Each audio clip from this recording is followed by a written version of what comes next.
Hey everyone, and welcome back to another episode of the famous Cinci podcast. And this episode, we don't have Cinci. Yeah, Strikewind isn't here either because, he's sick and has been sick for the past few days, so yeah.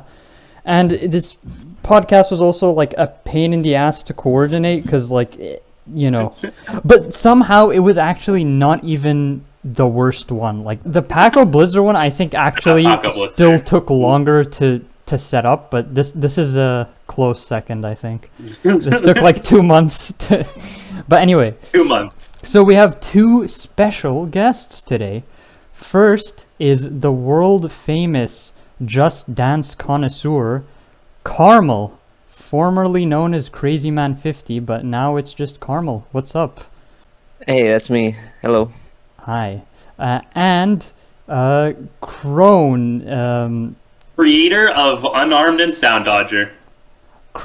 first victor of Robot Boys by Middle Thought. I don't actually know if you were the first victor. Dude, I was the fourth victor. What are you fucking? Okay, never mind. I don't even remember who it was. I thought you might have been the first. Anyway, no, both beat it before me. He made else as well. Unarmed and Sound Dodger, so that's good enough. I didn't make Unarmed and Sound Dodger. What the fuck are you talking about? No, cinematic parallels.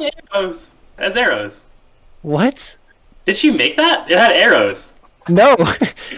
No, you did. You did, because it had arrows. I'm thinking of You and I, but Yeah, that one. Sorry, that one. Not that one. It's not Unarmed. Sorry, it's You and I. It was You and I. They're so similar in my mind for some reason. I don't know why those are similar. Galantis couldn't be fucking Dex Arson if they wanted to try their hardest. It's close. Crohn, I can't tell if you're dissing Galantis or if you're dissing Dex Arson. Kind of both, honestly. It's just, I'm not really sure. I just realized there was a joke in there somewhere. I should probably say it. Totally fair. but Yeah, that was back in my era of oh hey, Sam makes good levels with Galantis songs. I bet if I chose a Galantis song, I can make a good level too. And then my level just wasn't playable. Because Sound Dodger Plus runs on Flash for those who don't know, and when you're in the editor, when you're loading all of the bullet markers, it makes the bullets run significantly slower. So when I was making the patterns in the editor, all of the patterns were way slower to me in the editor. But when you play the actual level, That's why it's so fast. Yeah. Okay, I never got that. I was just this is just freaking missile death. Everything is coming at you at Mach 50. So I didn't know what I was doing. It's a very common problem, apparently. I was not one of the only ones. I did the exact same thing. So yeah. I remember emailing Bean about it because I noticed it happening, and he responded with not only an explanation of the issue, which is just that Flash cannot handle everything. It's also he also gave some tips on how to make the level better. Dude, that's so Bean. I love Bean so much. He said it in the kindest way he could. It Yeah. was really bad. What, you were 13? 12? I think I was 12. Yeah. Dang, that was so long ago. Before Discord, even. Oh, actually, Wow. you know what that reminds me of now that you mentioned that? I remember in #G, we were looking at everyone's Discord creation day because they just added that as a new feature, right? I'm going to keep a tally of G mentions. We're at 1. Yeah. Okay, yeah. But so anyway, we were looking at who had the earliest one. I think it was Viri with the earliest one, but the second earliest was actually you, KrmaL. You made a Discord account in October of 2015. I'm kind of interested. How did you even find out about it? Because I only found out about Discord because I guess other GD players were using it, but God, I genuinely don't remember. I want to say it might have been actually when Bean, Sound Dodger developer Bean, was doing a stream of Rocket League, and he had a Discord server available for people to join to communicate while playing the game with him on stream, and I wanted to do that, so I made the catch for that. Dude, Okay. for some reason, you saying that, like, to follow my train of thought here, I thought of Steam messages, and then I thought of the one Furret video of playing the iDeck pack by Satin Dolphin, which is a bunch of like shitpost levels, and he's playing that like 2/3 of the way through the video. Furret opens Steam messages, and he's talking with KrmaL, and KrmaL says like, "Dude, I cannot believe that Sandstorm just beat Cataclysm. That's ridiculous." And it's just the funniest thing to me. Dude, I was so geeked about that, man. Yeah, I mean everyone was. Like, I wasn't really online at the time, but like, yeah. I totally was too. That entire time, like, we exclusively communicated through Steam DMs. It's kind of amazing. Like, Yeah. like Skype existed, but it also sucked, and everyone knew it sucked. So Yeah, I guess Yeah, true. Yeah. the podcast viewers don't know about the exploit we found last year. oh no, Wait, what? So okay, Don was playing Celeste, right? yeah. And then KrmaL was just like fucking around in Steam DMs, and what he did is he created a group chat, added Don to it, and then banned Don from the group chat. And as it turns out, doing that in Steam, not anymore because it's patched, used to force alt tab you out of whatever game you're playing. What?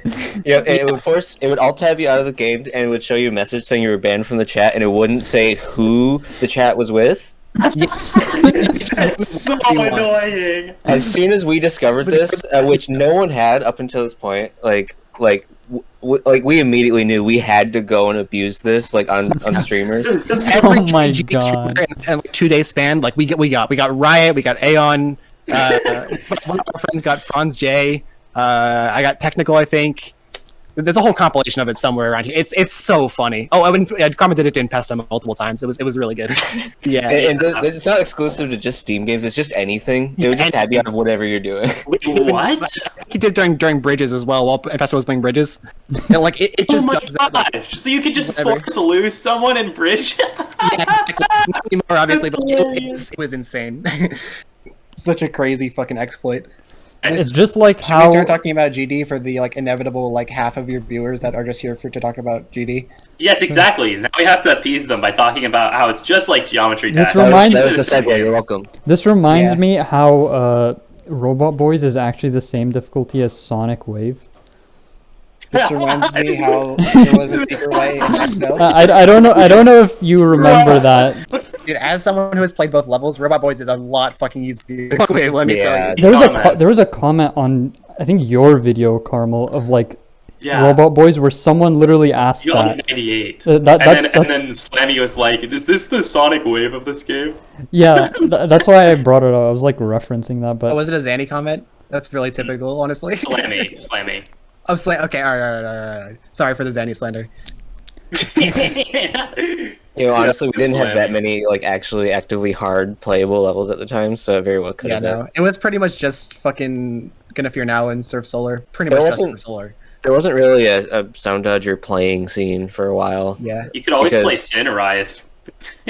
Well, because the thing was, like, you know, there's not really an incentive to try to beat levels because, like, you don't have to 100% it to complete it and show it off. So people just kind of made whatever they wanted. And Yeah. I think that's kind of cool, but also, I also think it's cool to like make levels that are actually playable.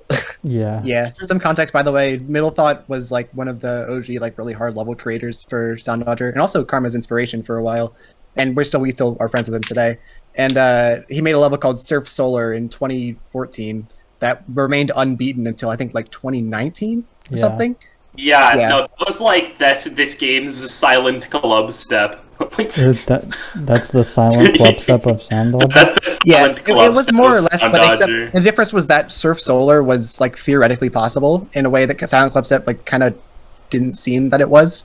Dude, oh my gosh, I was such a fan. I showed so many people Surf Solar when it was beaten. I was like Yeah. I was so hyped about that. I can't believe GD Sandstorm. Yeah, me neither. I can't believe. What Yeah, is that's when I was like grinding Robot Boys. I showed it to like all of my IRL friends, and I thought it was the fucking like coolest thing. And then I realized now like I was just showing them bullets on a screen to them. They didn't fucking see any of that. I don't get it. It's so cool. Like the Yeah. fact that you have to dodge it, it's so good. It's so good. I love Sound Dodger. I don't know why more people aren't fans. what is because it's not on mobile. It's literally the only reason. what is Oh the my God. Robot Boys of Sound Dodger? Yeah, what's the Robot Boys of The Sound Robot Boys of Sound Dodger. Yeah. Am I Yeah. tripping? No, Dodger? Which one? that's what we I asked. was thinking Gonna Fear Now, personally. Yeah, something like that. Oh my god. Maybe what's that level called? Splinter? Yeah, that's probably the Robot Boys of Sound Dodger. Dude, Splinter is such a funny level. That level's unpleasant. Oh yeah. There is one thing I wanted to ask Crohn. What's Okay. up? I don't know why, but for some reason there are so many photos of you where you just unironically look like a cardboard cutout. Dude. Okay, so it started. So I did a road trip in 2021. Yeah, I remember summer, that. Where I just I'm telling this to the viewers. Where I just like went and traveled across the country, United States, just to meet like everyone I know online, which was a lot of fun. And I had a Twitter account at the time. I don't anymore. And I uploaded like every new state, new person I met.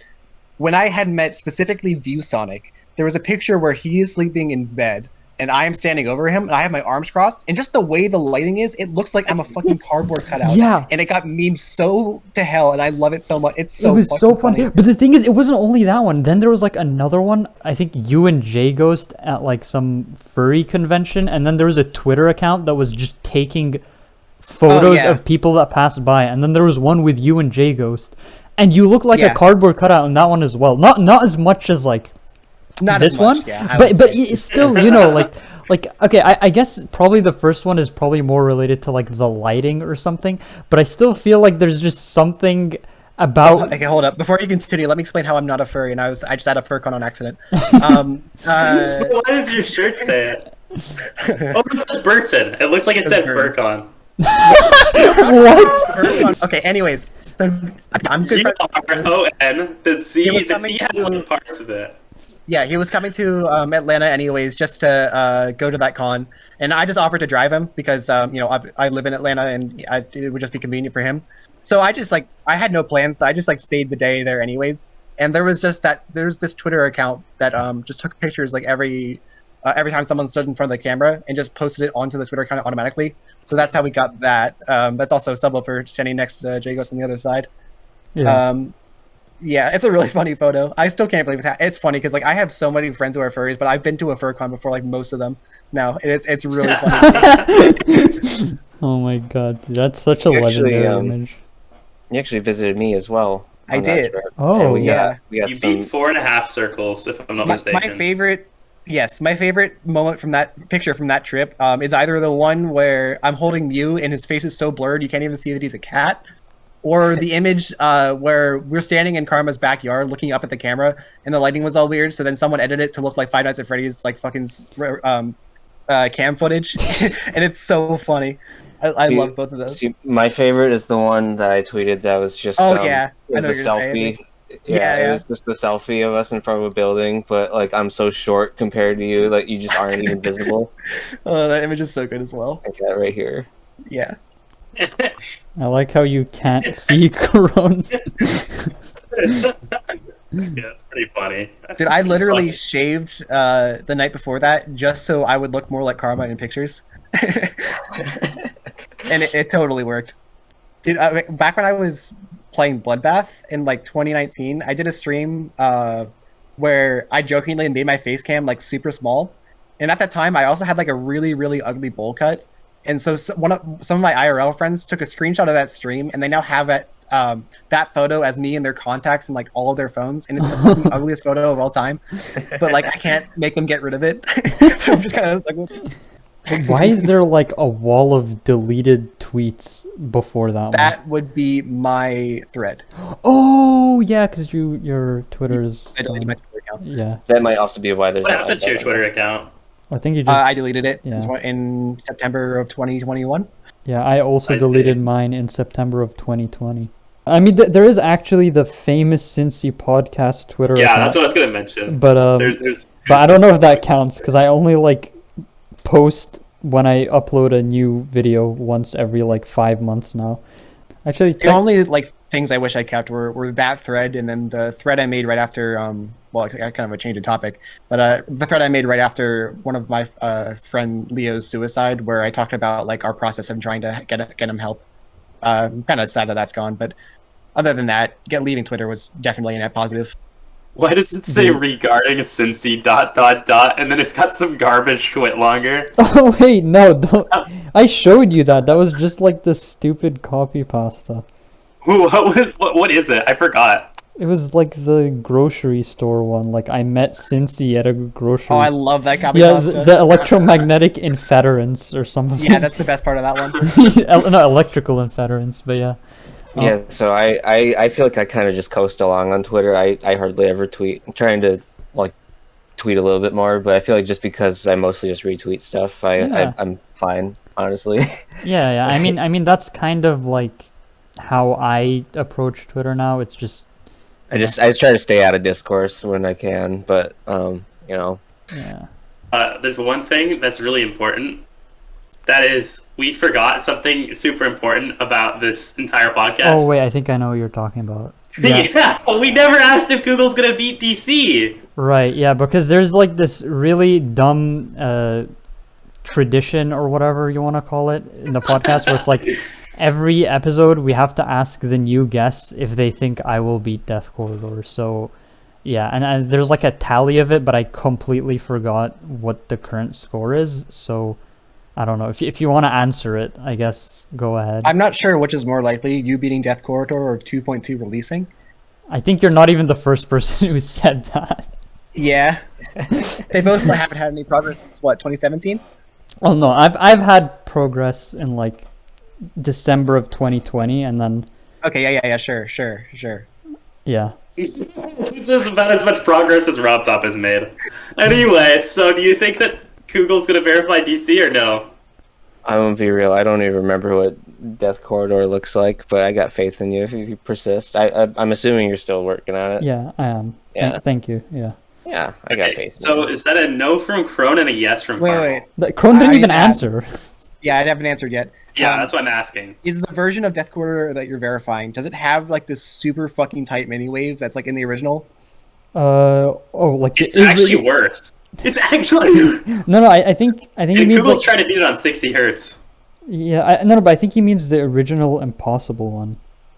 Oh, I guess not. Wait, do you mean the Yeah, do you mean no, the not that. do you mean the Impossible one or like? Dude, I don't know. There's fucking like 25,000 versions of Death Corridor. I'm just Yeah. gonna say no. Okay, fine. So our votes cancel out. Yeah, they do. Crohn and go. KrmaL yet again I- contributing nothing. I think I Let's think go. literally before this the tally was 50-50. So it's like I don't know why, but Yeah, it's just so it's still 50-50. it's just- Everyone is just always 50-50. it's just It's literally like an eternal struggle. yeah, it's just eternally 50-50. I don't know why. It's like you'll have one episode where like 2 or 3 people say no, and then the next few 2 or 3 people say yes, and it just never escapes that like Google, I sent you a DM. What's your opinion on that? oh yeah, I was actually Should we mention it? if you want. I mean The allegations. wait, Yeah, what? allegations. We have some allegations. Yeah. Oh, are we gonna talk about the incident? Allegedly, you haven't finished Scabs. There was a time when I was considering just rebuilding the entire layout from the video, but then I was like, I don't know if KrmaL would like that, but I considered it. So is this actually what the question is? I guess. I mean, Synactive just randomly. If you DM'd don't want me. to answer, it's perfectly fine. No, it's fine. I wasn't sure because we were kind of riffing there, but It's a joke, but I still am curious. so that level, first of all, I hate the title. That was like a title I thought up in like 2 seconds, and I was like, let's just run with this while I build the layout. And I like could not come up with any ideas for like the part after like the mini wave or whatever I ended with, like the one with the funny coin. So I guess I should probably give context for viewers, because this is like an unlisted thing from like just like streams and stuff. But this was a level using the song "Blackbeard" by Zambi, which at the time I don't think was used in any levels before. It wasn't. Yeah. It wasn't. So It was not. I was doing my thing, making a funny level with it, and it had a funny layout. So I kind of just stopped working on it and worked on other stuff. But I've been asked about it a lot because the layout is very silly and goofy. Yeah, it's a really bizarre level. Yeah, so for that level, I have passed it to probably like 3 or 4 people now to decorate, who have all asked like like enthusiastically asking, like, "Hey, if no one else is working on this, can I decorate this level?" And I always say, "You know what? Sure, I trust you. Do whatever you want with it." And then they'll start working on it, and then they'll realize, "Wait, this is like not possible to decorate." Oh. Like it's just my structuring from that time was like non-existent, and you have nothing to work with. Yeah, I feel like this is the type of thing that you could decorate in my style. I remember like Manix was supposed to do it, but I didn't even know that there was like more people who tried and just like gave up on it. I want to say there were like 4 people. Oh my! Okay. It could be more, could be less. I don't remember. Can I get a copy of this? It's fine if not. I'm just curious. I've always wanted to play this level. Check your mail in 3 days, dude. Yeah. If we're talking about unfinished levels that we want other people to finish, do you want a copy of Desync too? What's Desync? So this is the level I was planning on working on from the time after I released Sunset Sandstorm in about like summer 2019 up until when I. Oh, you're lagging. Robot mode. Yeah, my mic is being weird. It was the level I was working on from about quote unquote working on from about summer 2019 to about January 2022. And I only ever finished one part of it, although I had plans to for like the entire level. So I eventually, in favor of the level I'm working on now, which is moving forward, I just dropped it. Yeah, no, I like this, and I like how you kind of made it look like water. That's pretty cool. Well, yeah, it's supposed to be water. I'm just not very good at it. This level will come out when cool. Magnetar comes I like out. this. True. Are the moving things supposed to be like? Finish this when Google finishes Death Corridor. In other words, never. Sounds good. Okay, chill. Is this the Big part where I'm allowed to complain about the Sound Dodger 2 creating scene right now? Go ahead. Oh, can we talk about Sound Dodger 2? I really want to talk about it because I don't have it. I was gonna bring it up at some point, but yeah, we can talk about it now. So okay. So Sound Dodger 2, for those who don't know, the sequel to Sound Dodger Plus, no longer runs on Flash, which is the probably the biggest change, honestly. The other like really big change about it is that there's filters now, so you can just like add like a bunch of like bloom and inverted colors. There's also so many cool effects and stuff. Like yeah. I will say, I'm gonna say this. Anyone I've shown Sound Dodger to, like probably like at least 60% of the people were like, well, the game's kind of cool, but it's not really for me. You know what I mean? But like the people who I show Sound Dodger 2 to are like, wow, that's really cool because the deco is like so much more complex and just crazy. So yes, Sound Dodger 2 it's like GD too much. Yeah, Sound Dodger 2 has had like the community has kind of had like a creative shift towards more focusing on effects rather than the bullet patterns. It's a really good thing on one hand, but on one hand, it also has like a lot of negative effects because it also leads to generally, I feel, less interesting gameplay because people have a lot more options now, which is good in a lot of aspects. But what ends up happening is that people end up using the effects to represent the song and not like the gameplay itself. So it leads to like levels that I feel, in my opinion, are typically less engaging. You know what? I mean, okay, I haven't tried Sound Dodger 2, but from what I heard about the editor, the thing that I would be the most excited for is the fact that, like, you don't have to edit XML files if you want to do stuff, right? Because, oh, yeah, but, like, it's because I remember, because I was making a Sound Dodger level, like, the second one I made, and it involved certain things that I had to edit the XML file, and it got like really tedious at some point. I'm going to give a bit more context there. So for those who don't know, Sound Dodger Plus had sliders for all of its values. So in order to input anything, you had to like manually select it with a slider. You couldn't like just type in the value. And so what that led to is that there was a lot of values in Sound Dodger Plus that you couldn't access unless you literally edited the XML file for the level yourself. And by the end of the creating scene before Sound Dodger 2 came out, that was pretty much every level was spent, like, I'd say 90% of your time in the XML and maybe 10% of the time in the editor itself. And it just got a bit out of hand. So the fact that there's text fields now in Sound Dodger 2, like even just text fields alone, has changed a lot of the way you create in that game. Yeah, the thing you gotta consider with Sound Dodger Plus is it was not designed to allow most of the things that people were ending up doing towards the end of its lifespan. Like the fact that frame bullets was even like a gameplay meta that was allowed to exist is insane. Like a lot of the things that were allowed to exist were kind of insane. Like when I discovered that you could make a bullet go backwards. My mind was blown in like 2014, like. And like that's like the most basic thing you could do now. Like Yeah, because directionless bullets and all that. yeah, like the original game honestly was designed in honestly its own beautiful way where like you only really need like just a few different things going on at once to make a level represent a song in like a graceful and subtle way. And I think that's where that game shines. It led to a really strong creative scene to the point where we got a second game. So this game's community has been so like loyal to like Sound Dodger, you know what I mean? Like they've stayed with this game for so long, and it's a good thing. I'm really I feel like this community is pretty whenever cool. when I first saw like the actual announcement for Sound Dodger 2, I genuinely thought it was a joke because wasn't there like I don't know who it was, but someone in the community made this like joke about like Sound Dodger. Seth. Yeah, Seth. Yeah, account. I remember that, and like I would always like see it every once in a while. So when I saw the actual announcement, I was like, wait, is that like just Seth trolling, or is this like actually a thing? I didn't think that was real either. I saw that, I was like, there's no way actually Sound Dodger 2 is coming because the Sound Dodger 2 is too much of a meme. It was such a joke for so long that like it just kind of felt weird that it would actually happen. So.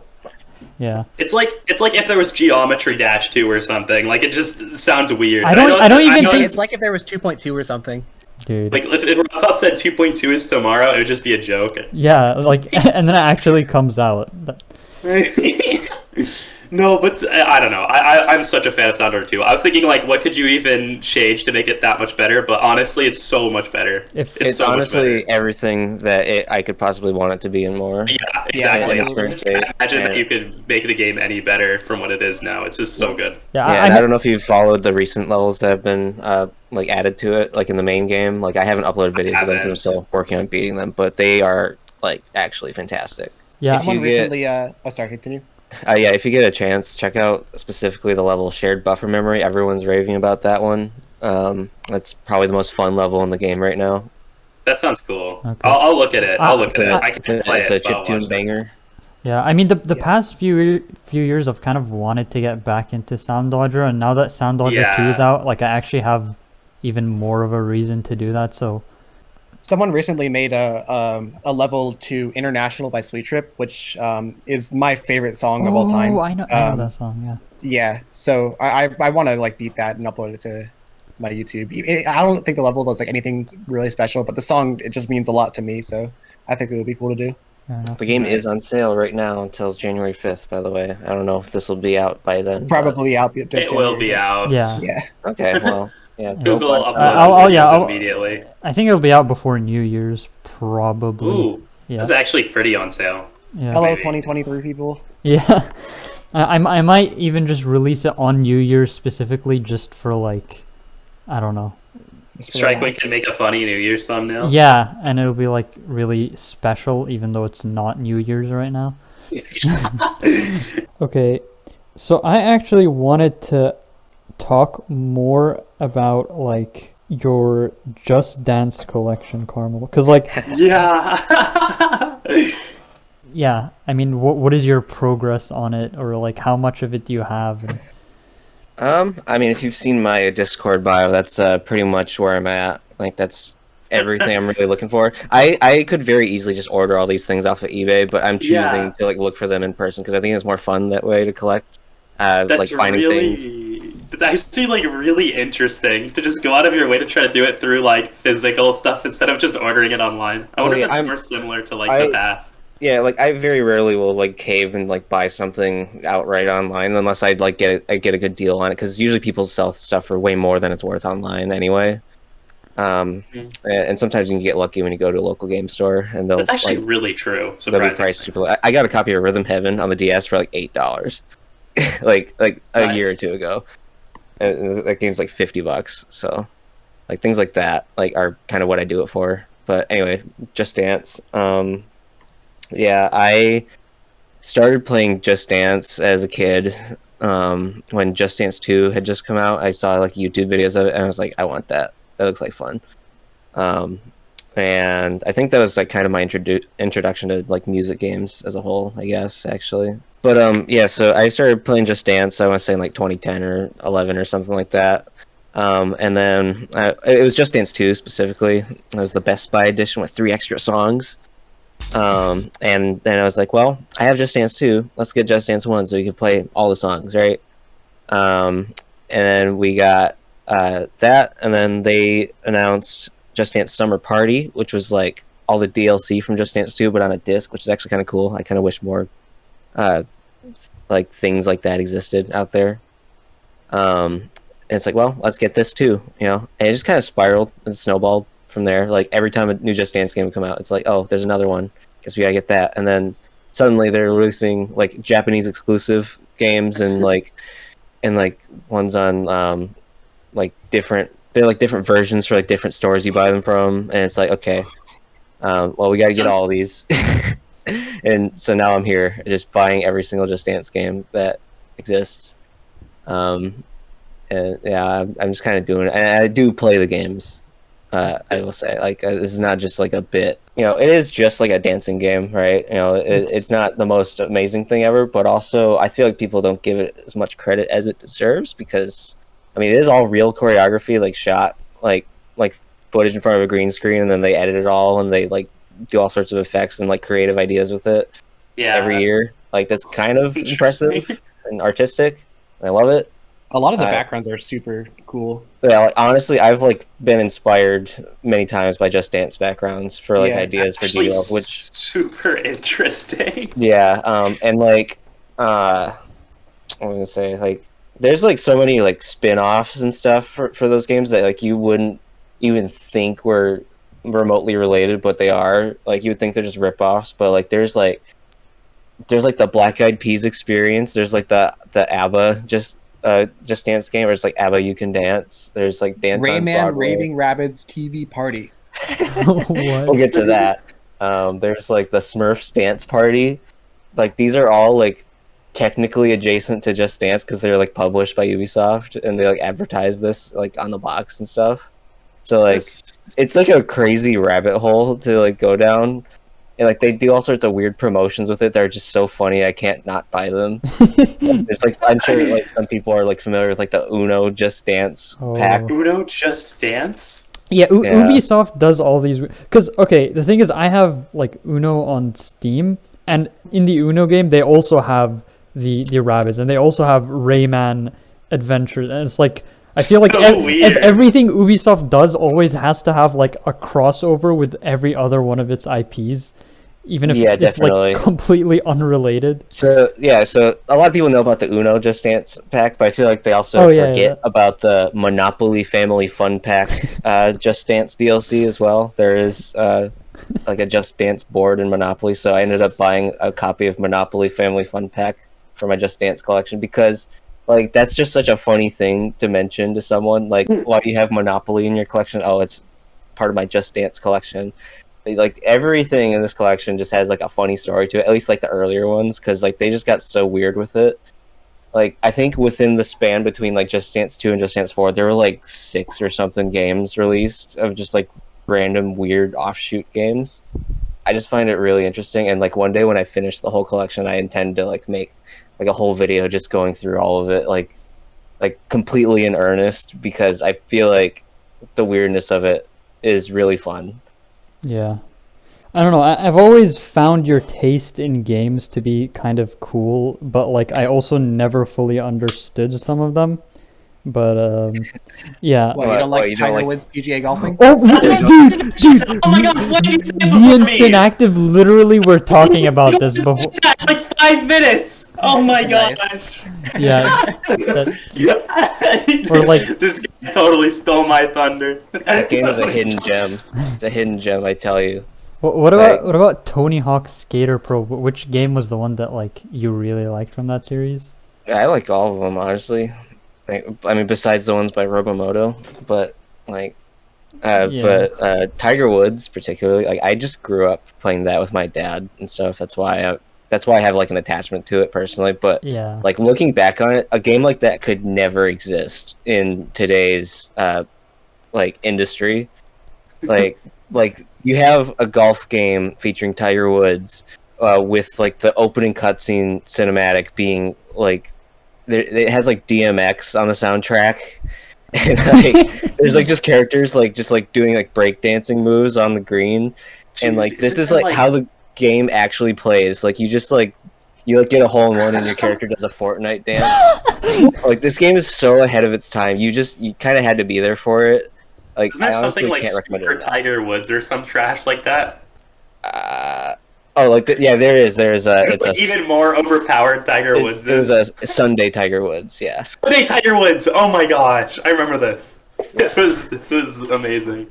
Like you could like pick any game out of that like 5-year range and like it'll be very similar, but that one in particular just kind of has a vibe that does not exist in any other game. And I promise you. Is SSX3 from the same era?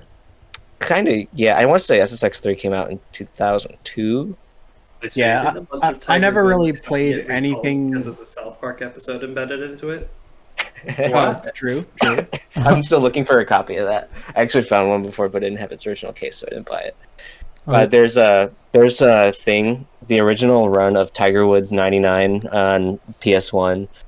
One of the devs just like slipped like the pilot episode of South Park onto the disc. So if you ran it on a PC, you would just have that.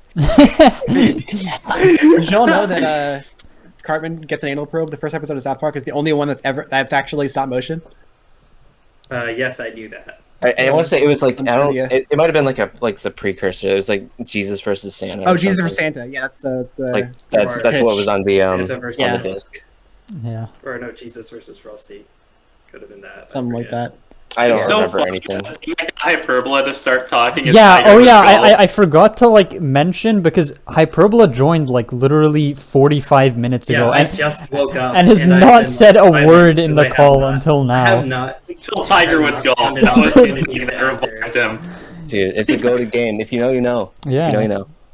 Fair enough. EA was on something else back then. I'm telling you. Yeah. They could never. That's so sad that they're not. From the South Park reference, or I thought that Crazy had drawn from South Park to make Black Blizzard, because that in the episode, there's an episode where they make the world's largest snake firework and it blows up with actual fireworks, and Garrison says, "Oh wow, it's a Black Blizzard." So I honestly thought Crazy had pulled from that. Yeah, I remember hearing this. I did watch South Park a lot as like a teenager, but I don't think I ever saw that episode. So I think that's pure coincidence. Nice. I literally the inspiration for Black Blizzard was like I was making a level to a different Creo song, Avalanche, or I was like envisioning one in my head to Avalanche, and it was like a Blizzard level, and then like I found Dimension, and I was like, whoa, this sounds kind of dark. I just find it funny because there's like because of the level Avalanche that me and Google both know about. It's like a freaking the one that me is verified. Oh yeah. But like it's like a Black Blizzard clone, and it uses that song. There's so many strange things that have come out of Black Blizzard clones. Like, for those who don't know, Shape of the Sun by Alexi was made like a year before Sunset Sandstorm. It just happens that, and I didn't know about it when I was making the level. Yeah, I thought it was supposed to be like an attempt to be another Sunset Sandstorm or something. Yeah, but it was before it by a lot. Damn. Shape of the Sun by Alexi came out in 2018. Yeah. Fantastic level, by the way. Yeah. At least from what I've seen, I haven't played it. Yeah. No, I played it. I mean, like, I don't know. Some of it is kind of questionable. Honestly, yeah, I mean, I'm sorry, like, it is not a fan. I don't know, like, anytime someone tries to make gameplay similar to your style, it always just ends up being really unenjoyable, but then yours specifically is like, and I know there's a lot of people who aren't like a fan of yours, but I don't know, I just find your gameplay just straight up fun a lot of the time. I think the thing is, like, if you try to like extrapolate any specific thing that you encounter in my gameplay and just like repeat it, I might end up hitting some of the same notes sometimes when I make my gameplay, but like I try to like think of something like different. I mean that's like the obvious thing to say. Yeah, no, but like you ideally you're trying to like do something to subvert the player's expectations at least a little bit. Yeah, I just feel like a lot of people like there's a unique style that a lot of people have just been trying to like almost replicate, and it's kind of annoying because there becomes a generic unique.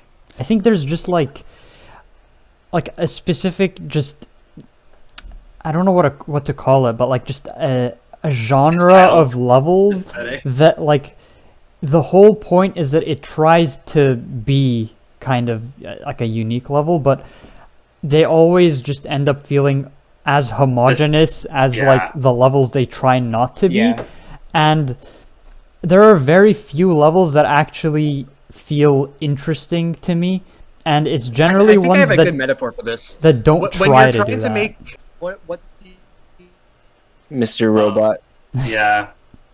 Like when you're trying to go for a desert theme, what's the first thing that comes to mind? Sand. I don't know. I would Dessert theme. You just die again.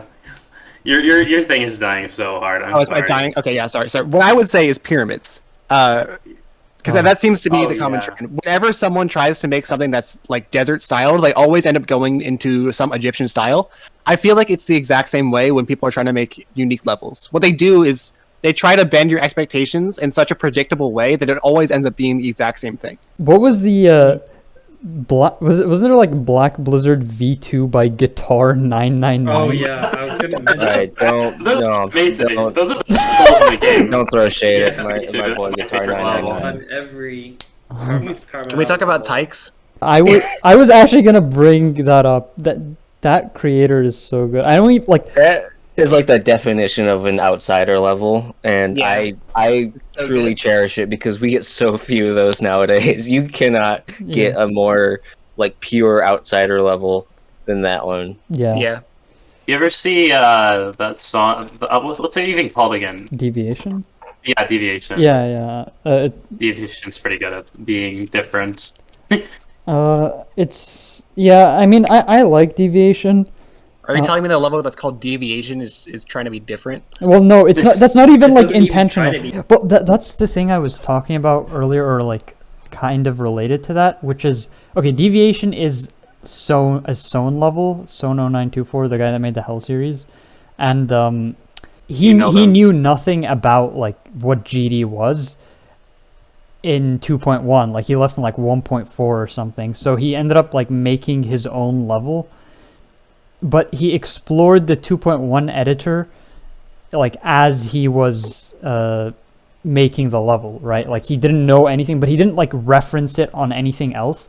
And he was like an interesting creator to begin with, I'd say. And the thing he ended up making was really unrefined and like hard to even like it was not structured very well because it took a lot of effort to even make it playable. Yeah, honestly. but like I always compared it to like a recent tab level, but like made by a really creative and competent creator, right? But like just someone who didn't really know what was going on, but wasn't also like influenced by any kind of conventions or anything.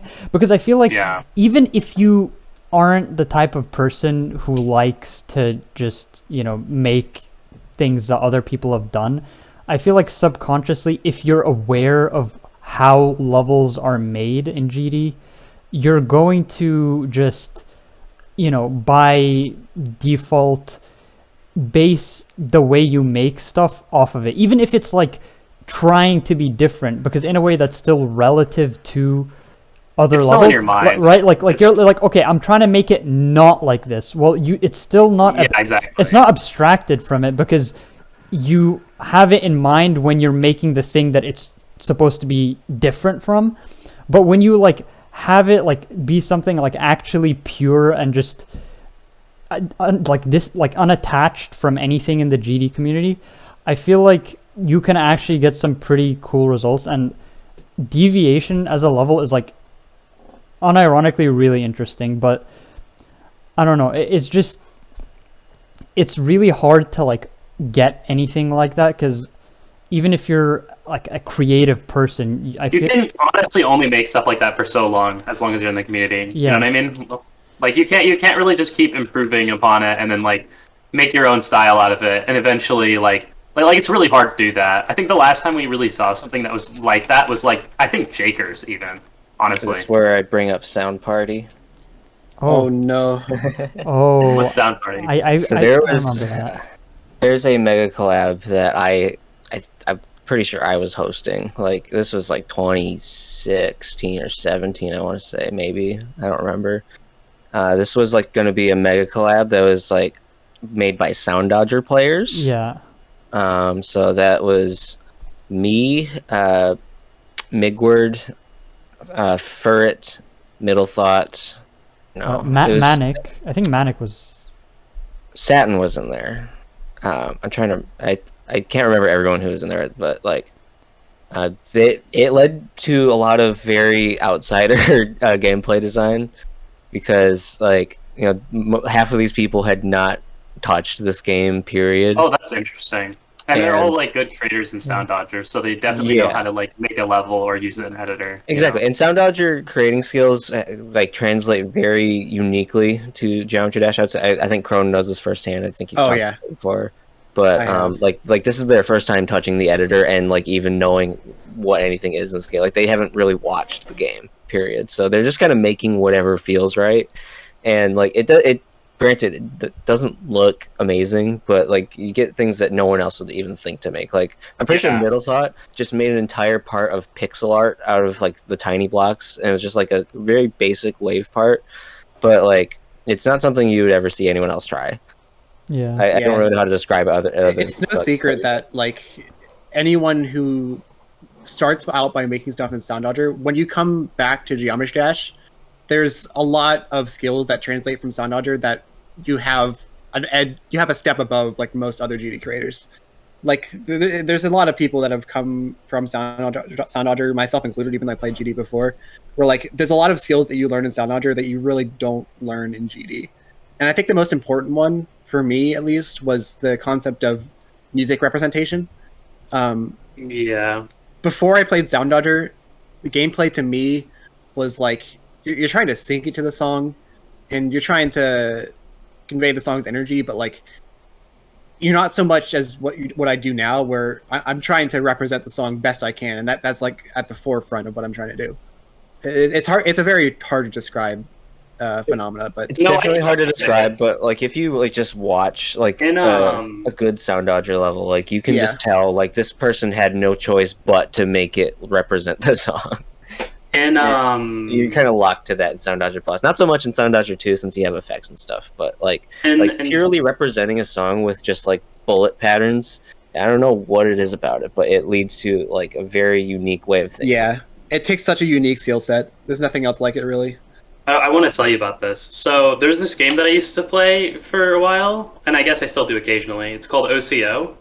And one thing that I find really interesting about OCO is that your decoration is also your gameplay. And that's very similar to Sound Dodger in that sense. And something that XO really reminded me of that game, because I found it really interesting how it felt like the gameplay was meant to look visually appealing. Do you know what I mean?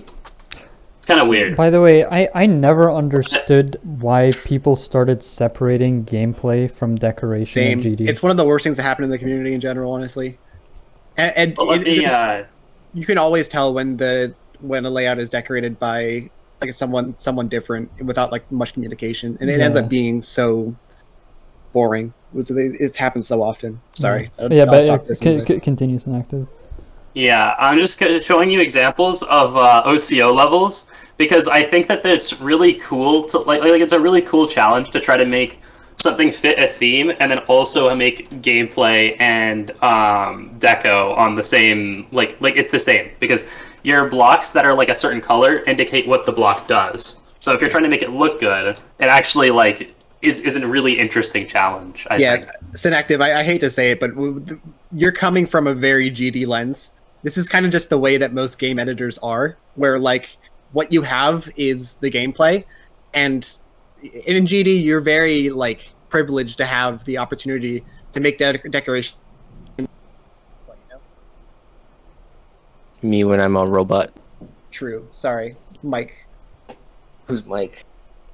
It's very privileged to have the ability to make gameplay that is not necessarily connected to the decoration, I feel.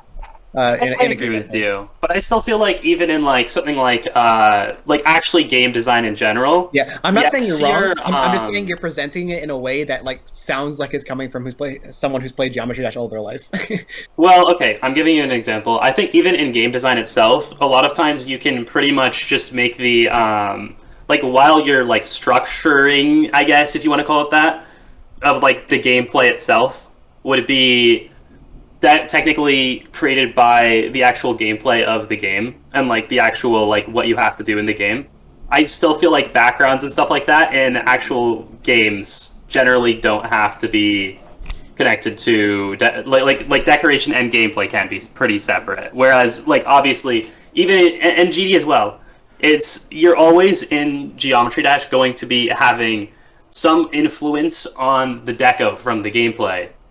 So I don't really fully agree with that, though. I do believe that like Sound Dodger is a game where they're completely connected directly until they added like new like pulsing stuff and stuff like that, like new effects. Yeah, I kind of like OCO, but I don't know. I just there's also something kind of limiting about it that I'm not a huge fan of. Like at least I like the limitations because I feel like limitations like even 1.9 editor and stuff like that are like pretty cool because they have I mean I don't mean lead to more creativity sometimes. I don't self-imposed limitations are very powerful. Yeah, I like self-imposed. No, like my first or no, I think it was my second Sound Dodger level. I literally did that and it actually made me able to finish a level and also make it kind of cool because I think if you don't have limitations, you end up with like a bit of choice paralysis as well. And if you're limited, you're more likely to be able to like find more interesting ways to do stuff with what you have instead of if you have like so much. But yeah, okay, also a bit of a tangent. When you were playing GD, I guess back in like 2015, 2016, it feels like, you know, your kind of intentions with the game were very different than they are now. Like now it just feels you kind of play it casually and I mean, I don't really feel like I had that much of a direction back then. I was trying to like, you know, push and beat harder levels just because I mean the list was manageably playable at the time. So it was like, oh, if I can get a level, I can get a video on the list and people see it and I'm a good player or whatever. Nice. That's really the only like true like motivation of anything at that time. Other than that, like, you know, I had interest in making levels just because like, you know, I like making levels in games and I was doing it in Sound Dodger already and like thought it'd be cool to try my hand at it. I think that was one of the main things that kind of appealed to me before I got GD, which was just the idea of like a level, like a game with a level editor, because I remember I used to play a lot of like Little Big Planet and, you know, those kinds of games before that. Oh yeah. When I first started playing the game, like my main like goal I set for myself was just to get all the achievements because like that's all I really did at the time is I just played games to complete them and be done with them. And Geometry Dash was hard, so it took a long time. Dude, that fucking reminds me. I just got all of the achievements recently. You know how I got back into Geometry Dash from Sound Dodger? How? I was going for roles on Krma's Discord. He has roles. He still has roles for all the different levels that he's made in both Sound Dodger and GD. And I just wanted to get like a bunch of them, so I started playing Black Blizzard and Rearm because of that. And I ended up getting back into GD from Sound Dodger. But like for a year, I hadn't touched the game. Yeah, no, there wasn't really like a driving direction, at least for a good while there. I mean, there came a point where like it became a regular thing to be like, oh, there's a hard level I was able to beat. Maybe I can try something a little harder. So there was a motivation of like how hard of a level can I beat? I feel like that's a very common thing. Yeah, I feel like playing for yourself is like a really big thing that I feel like some people just have a bit of like trouble with, I guess. Pretty much the reason why I only play like Insane Demons nowadays, because I find them to be the most entertaining difficulty. Because it's a level that you can like beat in like a few hours if you really sat down and tried. I'd like, say it's not most... gonna take. Yeah. Sorry, go ahead. It's not going to take like weeks or whatever. Sorry, continue. Yeah, I'd say most Insane Demons are kind of in that sweet spot where it's like people are making challenging levels because it's interesting to make them challenging and not because because they want to just like make the next like top top level. Top one. Top one. Or My like, brain's fried right now. like a- Top one demon, or just like whatever shit can like push it to the top of the list and get it views. Like I feel like that's kind of a given now that everyone knows. But like insane demons, I feel like you can just tell like people that make levels around that range are just kind of doing it for fun. Yeah, I feel like the same applies to like impossible levels as well. Yeah, I fully agree. Yeah, I mean, I love making impossible levels. I don't know. I still like the impossible level creating community or whatever you want to call it back in just earlier than now. But I still think now people who try to make impossible levels generally tend to make more interesting levels because again, they're not like a lot of them. For fun. A lot of them are not even meant to be like played. Like it's sort of like. It's not even just because it's so hard. It's just the way the gameplay is designed. Like, even if you were good enough to beat a level that hard. Have you all seen the layout Through Two Hells by Thicket? Oh, I don't think I've seen that. I know about a few Thicket levels. I don't know about that. Yeah, that level I think I've decided is my favorite impossible layout. It's not like actually impossible, but practically impossible. And it's really, really cool. By The the way, song choice goes a long way. It's very engaging. I feel like the world is kind of nice, even though it's just a layout. I unironically really like Exasperation. Like, not even in like a joke way, like, oh, it's funny. No, like, I genuinely think it's a cool level. Yeah. I don't know. It's just... I feel like it's kind of funny because I think me and Kugel only enjoy levels that are way stupid hard, which is kind of funny. No, I mean, there's a lot of like I do, easier too. levels that I like, but I don't know. I get the appeal. Like I've made a lot of levels in like Sound Dodger Plus that were just like not playable.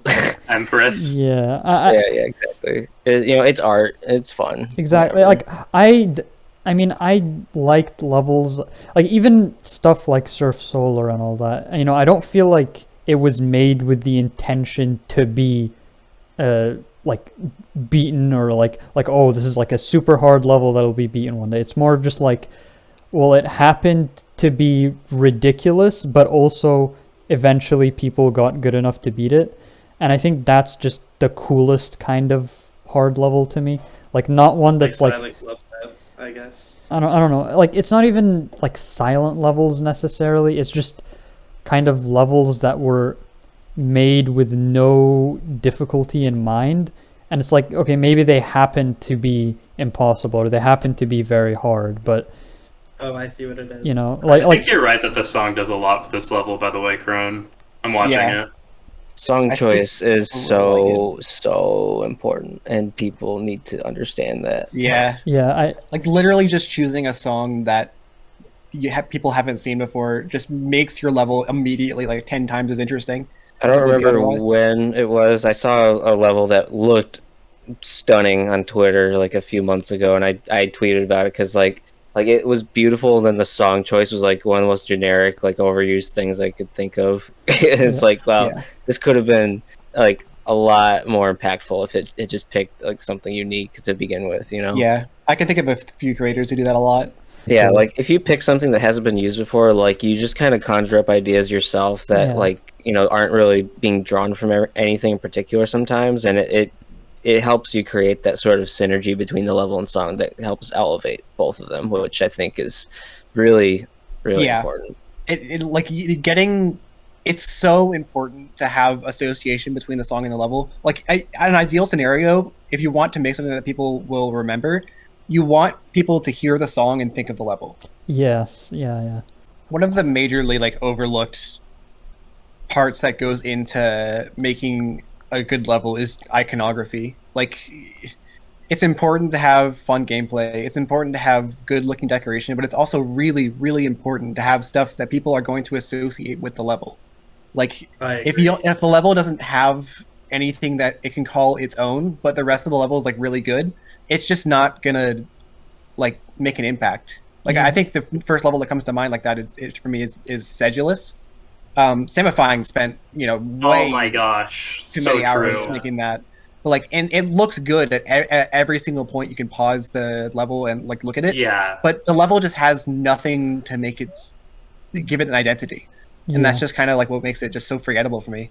I feel like samifying levels are really weird to me. Like, I'm usually not a fan of them, but at the same time, I can tell how much like effort went into it and how much like attention to detail went into it. But I feel like usually like it just doesn't work together for me. I don't know how to one of my like fucking phrases I repeat a lot in mod chat is effort does not equal quality. There's a lot of people that seem to think like the more time you spend into something, the better it's going to be. But I would argue most, like, even a lot of the time, the complete opposite is true. To boil it down even further too, with like the whole like iconography thing, in all art pretty much, like the one thing I think makes things stick out in your head the most is just contrast. Oh like yeah, a level absolutely. that does the same thing through the whole thing, or like does very That's similar. actually so energy true. through the whole thing, like it's just gonna be a blur in your mind. But if it does one thing that just like sticks out in your mind and just like throws the whole thing off, like that's infinitely more interesting. Dude, You know I how gave often- Limbo an identity. I think about that a lot.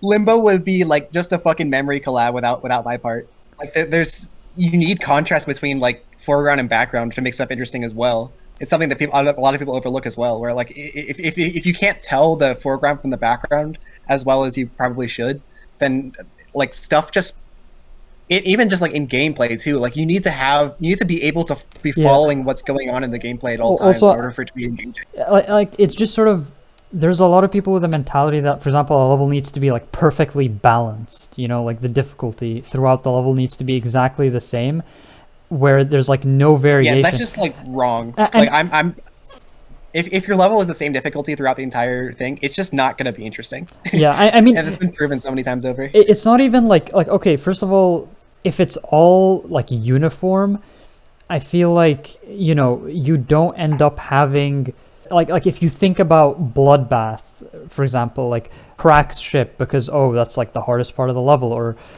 just Michigan, or Michigan's part, or like, you know, like there are just, I mean, Bloodbath isn't even like a spectacular level or anything, but I feel it's memorable at least. Yeah, I feel like a lot of levels that are unbalanced are part of the reason that they stick out, because there's like, you know, things that are notable, and I think that kind of logic would apply to just, you know, decoration as well, which is kind of where the thing about contrast comes in, because something I realized, like, there are levels like Mystic, which I feel are completely forgettable, but they have one thing. Like Mystic has the face. I don't know which part. Yeah, it's right? the Mystic monster, right? And that just became like a staple of the level. And now, whenever you think of Mystic, that image shows up in your head. And without it, like, it would just be like a really forgettable level, and there's nothing that you would even remember about it. I feel like the ball and the Mystic monster are both really bad parts of Mystic. Probably the worst things about Mystic, but they are the most memorable parts. Yeah. Like a lot of the time, the memorable part is like not even good, but it gives the level an identity. For me, it's the wave, the slow wave, Yeah. or maybe the fast one. Both of them, honestly. Trying to think of a level that's like really famous for being awful. Are we talking about Inners in the famous Cinci podcast? Yeah. Yes, we're talking about Inners in the famous Cinci podcast without Cinci, because Cinci really likes Omega Strikers, so he didn't join the podcast. Okay, so what's it like, Crohn, being someone who's sent to now, man? I wish it was fucking rated. I can tell you that much. I agree. Genuinely appreciate that. That's so funny. Dude, I just think it would be such a hilarious thing to have rated, and that's literally it. Yeah, the making the level was just like, I told Pocket to make the so I made the first wave, obviously, and then like the first cube, and I asked Pocket if he could make some really bad generic level in like a day, and then and then Pocket made the rest of the level, right? And I love Denouement as a concept because it takes my philosophy on gameplay like difficulty to the extreme. Like my philosophy behind Sunset Sandstorm was that if you make the first part super difficult, once you get through it, it's a lot more exciting. Yeah, And the then now most it's just the extreme fucking, like, version. that scaled up infinite. Like, you just Yeah. get, like, ultra nerves after you pass the first wave if you're not good enough to do it frequently. It's really Exactly. funny too because like you would never feel anything like that playing a level like that. Yeah, Otherwise. it's, like, nervous as crap dealing with, like, the easiest level you've ever played and with, like, 2 bad timings in the entire level. Yeah. Like that is a completely unique experience right there, and that's also why I would vouch for it being rated. Yeah. Okay, wait. I'm trying to You like sent it. look for. Okay, Synactive, you remember where I put like the things that people asked the last time? Because I think I put it somewhere, but I don't remember where. I have no clue, but it is at the end of the video of our last one, and I'm it is not us, gonna- apparently. Okay, here's the thing. The last episode that we had questions on, because like the one before this was like a gimmick episode, so it didn't really involve that. It was also another gimmick episode where we went to like the GD public server and like pause just like let They us have to answer all of yeah, them? yeah. Okay, so we went in the GD public server and we just started recording an episode there, and like anyone who joined would be like part of the podcast basically, right? But they would have no idea because we wouldn't tell them anything, so they just join mid conversation. And at the very end, we asked everyone who was in the call at the time to ask a question. So, Game, let's go. so now we have like 8 questions, and you all have to answer them. But Double time. Let's go. I'm trying to Hey, find it. where are they? Where? Okay, well, here's the thing. We have to find it. We have to find it. Give me a second. I'm gonna find it. Okay, I also, already have the question we're asking the next person. If Okay. It's a very important question for a friend. What is the next person's favorite ice cream flavor? okay. Yeah, I have a question too. Yeah, you can ask separate Sorry. ones. Yeah, if, You guys both have different questions. I okay. think it was a text. That was a text file. It was, yeah, but I don't remember where I put it. I'm not very prepared for your where big it is. podcast. Start up. Oh no, dude! This is a problem. Where's your default save directory for notepads? You have to have like put it somewhere, like in this group too, though, right? Like, there's no way you didn't put it. You only kept it in a notepad, and we just have to sort through this video with like 8 questions. No, I'm pretty sure I put it in the group. 0000E. You could probably answer my question in the meantime, which is it will probably be cut out. How many licks to get to the Tootsie Roll center of a Tootsie Pop? 2, according to the owl. I prefer not to answer. I plead see. the 5th. This question makes me uncomfortable. It's midnight. I can't really process thoughts right now. Yeah, no, I like towards the end of this, my brain has been feeling kind of fried as well. Why is it so hard to find the questions in this I don't know. podcast? Okay, the thing is, I specifically remember like saving it somewhere because I knew that this would happen. I knew I'd be in a situation where it's like, oh, where is it? I was like, okay, I'll put it here, and then I don't remember where here is anymore. So yeah, that's kind of annoying, but whatever. Oh, I found them. What? No, you what? Okay, Good job. no way. Call me back once you find them. Okay, yeah, sure. All right. Holy It's, like, shit! incredibly Holy confused. shit! I found them. Oh my How god. did you find them? Okay, Where are I they? had a okay. I realized where I put them. Remember? Okay, we made a podcast group chat for that episode, right? I posted them. I posted them. Quantum Flux? Yes, I posted them there.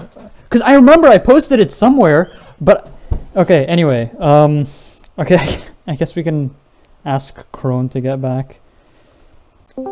Hi. Okay, we actually found them. So, first one is from Quantum Flux, who asks, "What is your favorite movie?" Good Will Hunting. Scott Pilgrim versus the World. Okay. Then Starwise asks, "Why do they call it oven when you in the cold food of out hot eat the food?" Yeah. I don't know if you have an answer to You that. can't really answer Yeah. that. That's a good question. I don't see why you wouldn't answer. Okay. Next. Because 789. The oven question is legitimately my senior quote in my yearbook. I'm not kidding. People like conflate that quote with just you. They think you came up with that. I know, right? Next, that helps. Whizzle Dizzle. Answer accepted. Okay, at this point, it's just like the random people who were in the call, so the questions might be a bit like stupid, but Whizzle Dizzle asks, after Space UK quits for the 92nd time, how many seconds will it take for Space UK to come back? Probably shorter than when he pretended to be a trans person. Okay. I don't think I have a better comment. Fair enough. Okay, Walter White asks, what is the best way to assassinate Andrew Tate?